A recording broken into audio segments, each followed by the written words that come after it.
পূর্ব ক্লাসে আমি সেট 1 আলোচনা করেছি। আজকের আলোচনা করব সেট 2। ক্লাস 11 সেমিস্টার 2 সাবজেক্ট সংস্কৃত নিউ সিলেবাস সেট 2।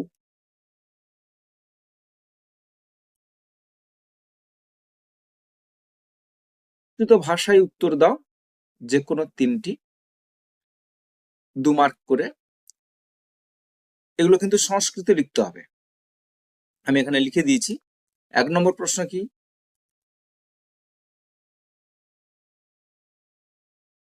1 নম্বর প্রশ্ন হলো প্রতিজ্ঞা সাধনম গ্রন্থস্য মূলম কিম তস্য গ্রন্থস্য কহ প্রণেতা। এই প্রথম প্রশ্নের উত্তর হলো প্রতিজ্ঞা সাধনম গ্রন্থস্য মূলম হলো শিবরাজ বিজয়ম। কি হলো প্রশ্নবাচক শব্দ, এটি তুলে দিয়ে আমরা উত্তরটা বসিয়ে দেব। তস্য গ্রন্থস্য কহ প্রণেতা? তস্য গ্রন্থস্য প্রণেতা অম্বিকা দত্ত ব্যাস। 2 নম্বর প্রশ্ন, কতি ঋতবঃ ভবন্তি কানি চ তেষাং নামানি? উত্তর, ষট ঋতবঃ ভবন্তি তেষাং নামানি হেমন্তঃ শিশিরঃ বসন্তঃ গ্রীষ্মঃ বর্ষা শরৎ চ। এরপরে 3 নম্বর প্রশ্ন, यदा स्मरसि तदा लभस्व कः कमवदत् অর্থাৎ কম অবদৎ অত্র কিম স্মরণীয়ম। অর্থাৎ কে কাকে বলেছিল, এখানে হসন্ত হবে, এবং এখানে কি স্মরণের কথা বলা হয়েছে? উত্তর, দেবদূত কর্ণম অবদৎ। অত্র পাণ্ডবেষু এক পুরুষ পদার্থম অমোঘম অস্ত্রম বিমলা নাম শক্তিম স্মরণীয়ম। আবার বলছি, অত্র কিম স্মরণীয়ম, অত্র পাণ্ডবেষু এক পুরুষ বধার্থম অমোঘম অস্ত্রম বিমলা নাম শক্তিম স্মরণীয়ম। 4 নম্বর প্রশ্ন, কহ আসিত অঙ্গরাজঃ কশ্চ শল্যরাজঃ? উত্তর, কর্ণ আসিত অঙ্গরাজঃ কর্ণস্য চ সারথি শল্যরাজ। কর্ণঃ আসিত অঙ্গরাজঃ কর্ণস্য চ সারথি শল্যরাজ।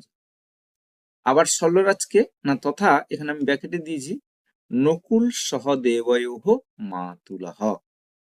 কর্ণের সারথি এবং তৎসঙ্গে কিন্তু নকুল এবং সহদেবের মামা। আচ্ছা, 2 নম্বর প্রশ্ন, নিচের প্রশ্নগুলির উত্তর দাও, যে কোনো 2টি, এটা বাংলায় লিখতে হবে। প্রশ্নটি হলো প্রতিজ্ঞা সাধনম পাঠ্যাংশে প্রাকৃতিক প্রতিকূলতা বিষয়ে সংক্ষেপে লেখো। এই উত্তরটা আমি যথাযথ লেখার চেষ্টা করেছি।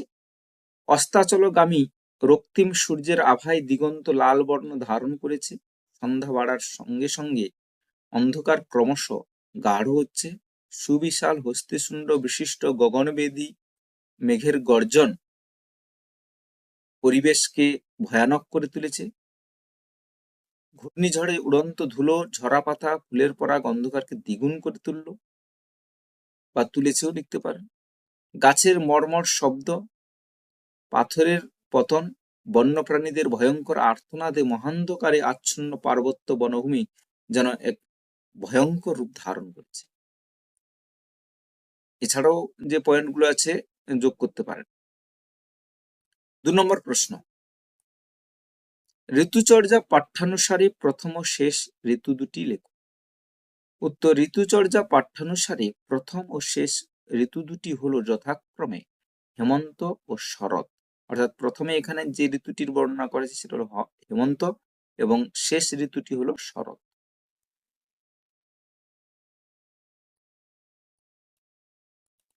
3 নম্বর প্রশ্ন, কর্ণ যে গাভীগুলি দিতে চেয়েছিলেন তাদের বৈশিষ্ট্য লেখো।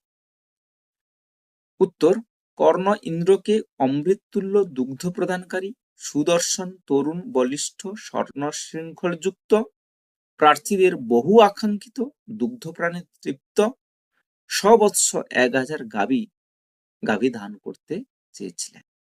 এই হলো সেই গাভীগুলির বৈশিষ্ট্য। বৈশিষ্ট্যগুলো কি কি আমি একেবারে উত্তরগুলো দিয়ে দিয়েছি।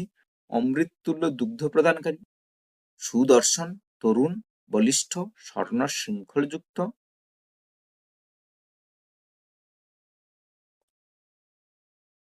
প্রার্থীদের বহু আকাঙ্ক্ষিত, দুগ্ধপানে তৃপ্ত, সবৎস। এগুলো হচ্ছে এই গাভীগুলির বৈশিষ্ট্য।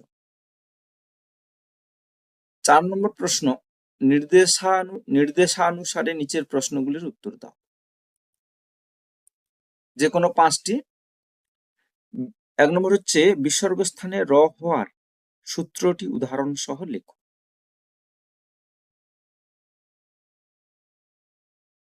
উত্তর হলো, সূত্রটি বলেছে উদাহরণ সহ লিখতে হবে, তাহলে শস জুস রু, এটা হলো সূত্র, পাণিনির সূত্র শস জুস রু।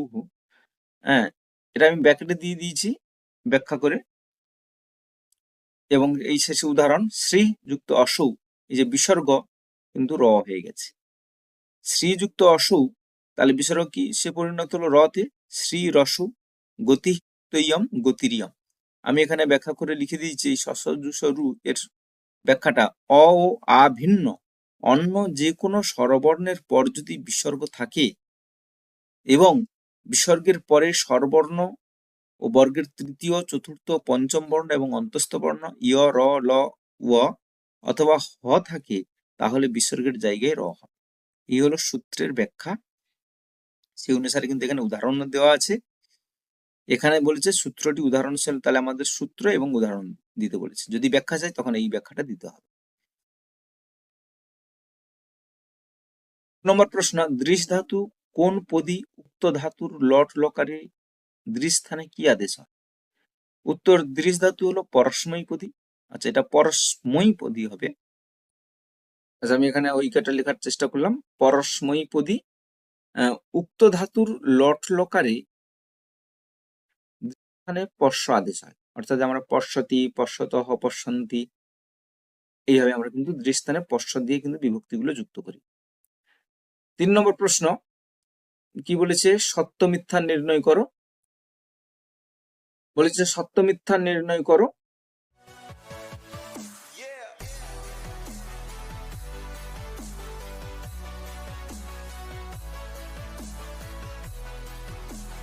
আচ্ছা, পিতৃ পঞ্চমী দ্বিবচন দিয়েছে পিতুহু, কিন্তু তৃতীয়া, চতুর্থী, পঞ্চমীর দ্বিবচনে হয় ভ্যাম বিভক্তি, পিতৃভ্যাম হবে এখানে, তাহলে ভুল আছে এটা।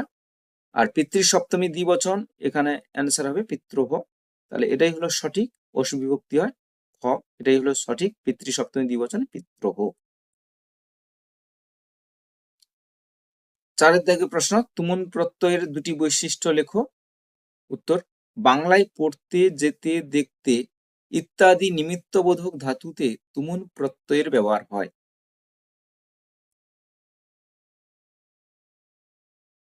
বিদ্যাগে বলেছে, একটি বাক্যে একাধিক ক্রিয়ার কর্তা এক হলে, একটি বাক্যে একাধিক ক্রিয়ার কর্তা এক হলে ধাতুর পর তুমুন প্রত্যয় যুক্ত হয়।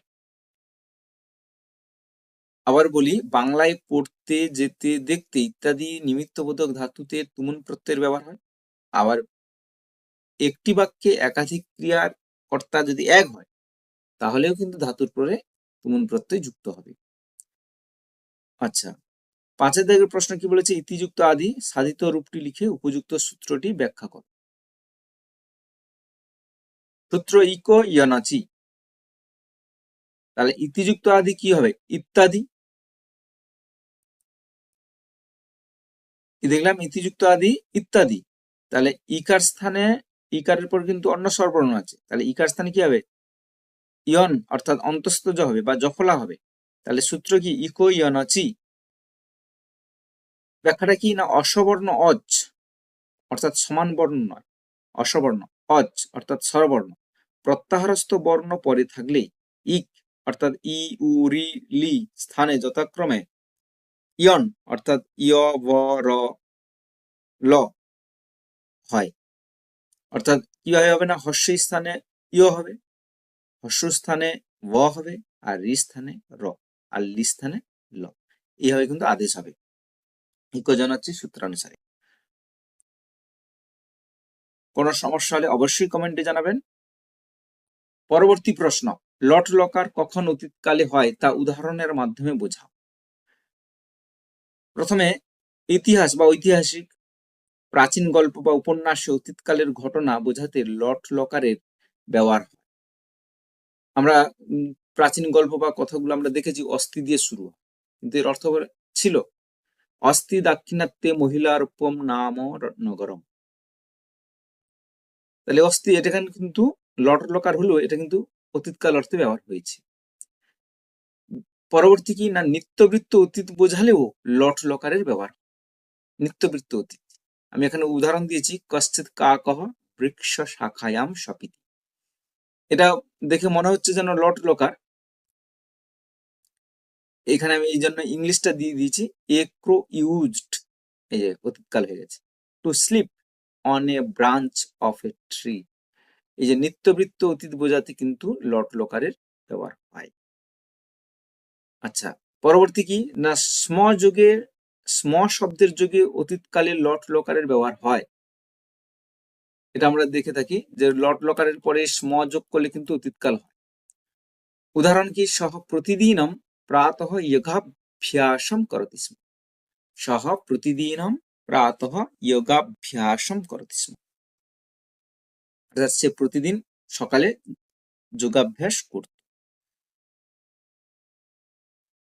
আচ্ছা, পরবর্তী প্রশ্ন, চতুর শব্দের পুংলিঙ্গ ও ক্লিবলিঙ্গ দ্বিতীয়া বিভক্তি রূপ লেখো। উত্তর, চতুর শব্দের পুংলিঙ্গে দ্বিতীয় হবে চতুরঃ, আর ক্লিবলিঙ্গে দ্বিতীয় হবে, চতুর শব্দের ক্লিবলিঙ্গের দ্বিতীয় রূপ হবে চত্বারি। 5 দাগের প্রশ্ন, নিচের প্রশ্নগুলির উত্তর দাও যে কোনো তিনটি। প্রথম প্রশ্ন, মেঘদূত কার লেখা, এর ভাগগুলি লেখো। উত্তর, মেঘদূত হলো কালিদাসের লেখা, আর এর ভাগগুলি অবশ্যই আমরা জানি পূর্ব মেঘ এবং উত্তর মেঘ। এই যে পূর্ব মেঘ এবং উত্তর মেঘ। দ্বিতীয় প্রশ্ন, জয়দেব কোথায় জন্মগ্রহণ করেছিলেন।